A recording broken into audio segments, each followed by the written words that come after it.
Hello friends, welcome to my YouTube channel Shivangi Mishra. और आज हम बात करेंगे, कुछ नया सा विषय है उसमें कि बीएड एग्ज़ाम जो इतने दिनों से, राजस्थान का पीटीटी एग्ज़ाम जो इतने दिनों से टल रहा था, वो आज जाके हो गया है। आज क्या डेट है? 16 सितंबर 2020। और वो एग्ज़ाम मैंने खुद ने भी दिया है, तो मैं आपसे कुछ एक्सपीरियंस शेयर करना चाहूँगी कि एग्ज़ाम सेंटर में क्या क्या सुविधाएं मिली थी, साथ ही साथ पेपर पैटर्न कैसा आया था। तो सबसे पहले बात करते हैं कि एग्ज़ाम सेंटर में क्या क्या सुविधाएं थी। आप सबको लग रहा हो कोविड-19 चल रहा है, एग्ज़ाम्स बहुत कम हो रहे हैं, हो सकता है सेंटर्स में इतनी अच्छी सुविधाएं नहीं हो, सैनिटाइजेशन नहीं हो, सोशल डिस्टेंसिंग नहीं हो, मगर ऐसा कुछ नहीं है दोस्तों। आप सब हर एग्ज़ाम जो आपने भर रखा हो फॉर्म ज़रूर देने जाइए, क्योंकि गवर्नमेंट बहुत अच्छे से हर एहतियात बरतते हुए पेपर करवा रही है। जैसे ही मैंने एग्ज़ाम सेंटर में एंटर किया, सबसे पहले मेरा थर्मल चेकअप हुआ, उसके बाद फिर सैनिटाइजेशन मेरा हैंड का करवाया गया, थोड़ा बॉडी में स्प्रे किया गया, फिर हमारे कार्ड्स, आधार कार्ड, जो भी आपके पास आइडेंटिटी प्रूफ है वो सब चेक करके, एडमिट कार्ड चेक करके फिर हमको आगे किया। आगे जाने के बाद बहुत सारे टीचर्स अलग अलग फ्लोर्स पे खड़े थे, वो गाइड कर रहे थे कि आपको कौन से रूम नंबर कहाँ पर मिलेगा, जिससे आपको इजी हो, वहाँ पर इजी वे में आप पहुँच पाएँ अपने रूम तक। तो मैं आराम से पहुँच गई, और साथ ही साथ इतना अच्छा था कि क्लासरूम के अंदर, केवल इतना बड़ा क्लासरूम में 24 स्टूडेंट्स ही थे, और उसमें भी एक बच्चा नहीं आया था। वो रीज़न क्या है मुझे नहीं पता, मगर वहाँ उसके बाद डिस्टेंसिंग बहुत अच्छी थी। हर एक बेंच के बीच में अच्छा कम से कम 2 फीट की दूरी, जो हर जगह हर कोई बोल रहा है, उतना डिस्टेंस मेंटेन करके रखा था। टीचर बहुत ही कोऑपरेटिव थे, आपको अच्छे से गाइड कर रहे थे, सब कुछ अच्छे से हुआ। साथ ही साथ अब बात करते हैं कि एग्ज़ाम पेपर पैटर्न कैसा था। पेपर पैटर्न तो वही 4 सेक्शन थे, मगर पेपर का जो लेवल था वो मीडियम लेवल का पेपर था, क्योंकि कभी कोई पेपर इजी नहीं आता है। पेपर 3 लेवल में होता है, हार्ड, मीडियम और नॉर्मल। तो पेपर वैसा ही था, मगर मेरा पेपर अच्छा गया क्योंकि मैंने अच्छे से तैयारी कर रखी थी। अगर आप भी बीएड का कभी भी कोई पेपर देंगे, अच्छे से तैयारी करके देंगे, तो पेपर ऐसा कोई पेपर होता ही नहीं जो अच्छा नहीं जाए आपका।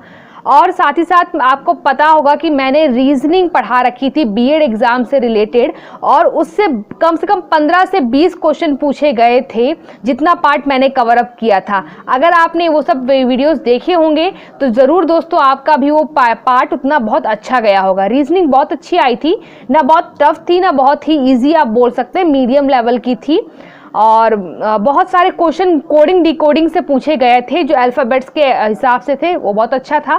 साथ में कुछ वो पजल्स थी, और फिर जो डायग्राम से फाइंड आउट करते हैं कि कैसे क्वेश्चंस, मतलब कि बहुत 2-3 आकृतियां हम मिक्सअप करके बना दी हैं। फिर आपसे पूछा गया है कि कौन कितना प्ले कर रहा है, दोनों में सिमिलरिटीज़, डिफरेंस, इस तरह क्वेश्चन बहुत सारे पूछे गए थे। और इवन वाले क्वेश्चन तो आते ही आते हैं। और इस बार ये इंपॉर्टेंट ये बताना चाहूँगी कि सिलोजिज्म से कोई भी क्वेश्चन नहीं था।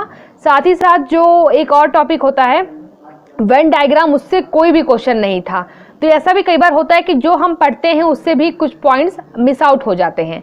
अब बात करते हैं हम करंट अफेयर्स की। करंट अफेयर्स में वही मैक्सिमम फोकस किया था उन्होंने राजस्थान पे, कुछ इंडियन पे था और कुछ वर्ल्ड पे था। अगर आपने करंट अफेयर्स पिछले 6 महीने का अगर अच्छे से तैयार कर रखा था, पिछले 6 महीने मतलब कहने का कि जो मई में हमारा एग्ज़ाम डिसाइडेड हुआ था कि 10 मई को पेपर होना था, मगर वो नहीं हुआ। उससे पहले अगर 6 मंथ आपने अगर अच्छे से थोड़ा बहुत देख रखा है, जीके वर्ल्ड का कहीं से भी थोड़ा बहुत पढ़ रखा है, तो पेपर आप कर सकते हैं। कुछ क्वेश्चन तो थे ही ऐसे जो किसी को भी नहीं आ रहे थे, या फिर आप उसमें था नेगेटिव मार्किंग थी नहीं, तो आप आराम से कोई भी आंसर आपको जो सही लगे उस क्वेश्चन के अकॉर्डिंग आप उसको टिक कर सकते थे।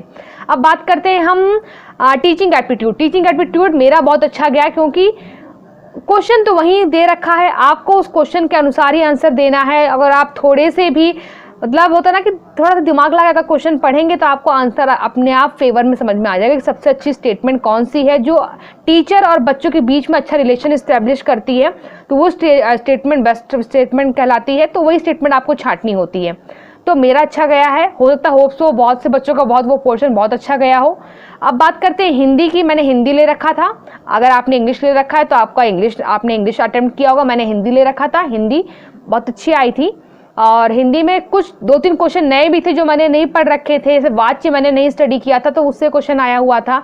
उसके अलावा हाँ, एक पत्र से क्वेश्चन आया था कि कुछ अधिक अर्ध शासकीय पत्र क्या होता है, ऐसा कोई क्वेश्चन था, उससे क्वेश्चन पूछा गया था। उसके अलावा तो वही उपसर्ग, वही प्रत्यय, वही स्वर, वही व्यंजन, उससे ही क्वेश्चन आए थे। अशुद्ध अशुद्ध वर्ग, सकारात्मक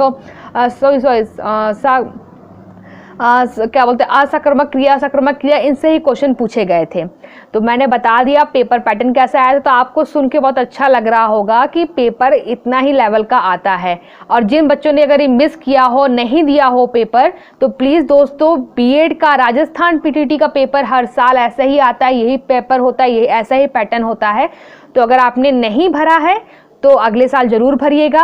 और साथ ही साथ जो मैंने वीडियो बना रखा है रीजनिंग पे, उसको भी देखिएगा, आपको बहुत हेल्पफुल होगा। अगर आपको कोई क्वेरी हो रीजनिंग से और कुछ रीजनिंग मैंने छोड़ दी थी, अगर आपको वो भी सीखना हो, जानना हो, तो कमेंट सेक्शन में मुझे ज़रूर बताइएगा। और कोई भी ऐसा पार्ट हो जो बीएड एग्ज़ाम में आता और आपको सीखने की इच्छा हो मुझसे, शिवांगी मिश्रा से, तो प्लीज़ दोस्तों बताइएगा। और ज़रूर आप कोई भी पेपर मिस मत करिए, क्योंकि सरकार बहुत अच्छा फैसिलिटीज़ प्रोवाइड कर रही है। इसलिए दोस्तों, तो आज के लिए दोस्तों बस इतना ही। Bye bye.